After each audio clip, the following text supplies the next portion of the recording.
Les Haïtiens ont toujours manifesté un attachement viscéral à la médecine traditionnelle. Cependant, une immense variété de méthodes sont utilisées pour traiter les maladies.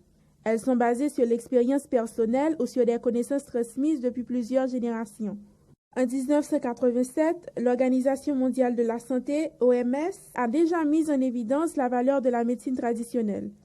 L'organisation, lors de la visite dans les pays membres, a indiqué qu'il devrait impliquer les guérisseurs traditionnels aux soins de santé communautaire, encourager les recherches sur les plantes médicinales, communément utiliser et développer les échanges avec d'autres pays dans le secteur de la médecine traditionnelle. Les plantes médicinales font partie de notre culture, mais ces connaissances sont en train de disparaître progressivement. Marianne Jean-Pierre, âgée de 52 ans, une guérisseuse naturelle, mais également marchande de plantes médicinales, fait ce commerce depuis 13 ans.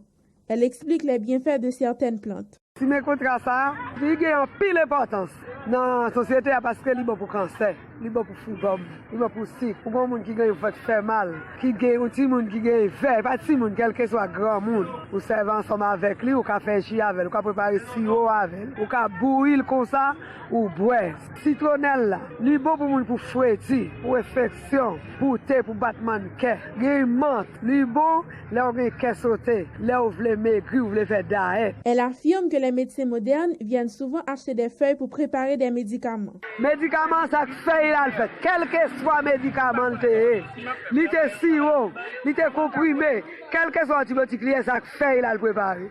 Ces feuilles là, on prend, il a le préparer, il a le passer dans le laboratoire, il met l'autre bagage là, qui prépare les médicaments, quel que soit médicament, ouais. Toutefois, elle reconnaît la valeur et l'importance des médecines modernes. Moi-même, moi, je vais faire là, j'ai besoin de docteur. Quand j'ai un problème là, même là, je vais utiliser ça là, je vais docteur tout, parce que le docteur a contrôlé, lui, ouais, qui maladie vous fait. Ou même, on va faire là, on ne peut pas contrôler, on ne peut pas être sur le mètre, pour contrôler, c'est ça qu'il faut, vous pouvez aller au docteur. Même là, le docteur a un médicament pour ça, pas imposer ou pas servir son fait. Marianne veut qu'on reprenne les habitudes d'antan et donner à la médecine traditionnelle sa place dans les soins médicaux. Parallèlement, bon nombre de personnes sont restées attachées à la médecine traditionnelle, vu le coût de la médecine moderne. En Haïti, le soin sanitaire n'est pas accessible. La majorité de la population meurt soit par ignorance de leur maladie, soit par le fait qu'elle ne fait pas confiance aux intrants chimiques que contiennent les médicaments.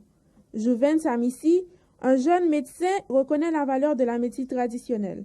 Toutefois, il fait beaucoup plus de confiance à la médecine moderne. La médecine traditionnelle, ils jouent un rôle, ils ont une croyance là-dedans, parce que depuis leur lever, ils jouent que les parents, ces feuilles, bois, ils utilisent ces cosses là, on a dit que il y a vraiment une avance qui fait dans la médecine moderne parce que il vient juger nécessaire que la médecine moderne a plus de résultats comparativement avec la médecine traditionnelle parce que le taux de survie et puis le taux de guérison est fiable, il vient beaucoup plus il augmente plus. OK, c'est ça qui fait que et maintenant la science avec découverte que la science fait et puis et recherche scientifique qui fait et médecine moderne vient censé jouer première place en ce qui a trait avec dit alors dans médecine même. OK, on va parler de médecine moderne. À noter que la génération précédente n'ont pas connu certaines maladies, ce qui les rend anxieuses par rapport à la médecine moderne.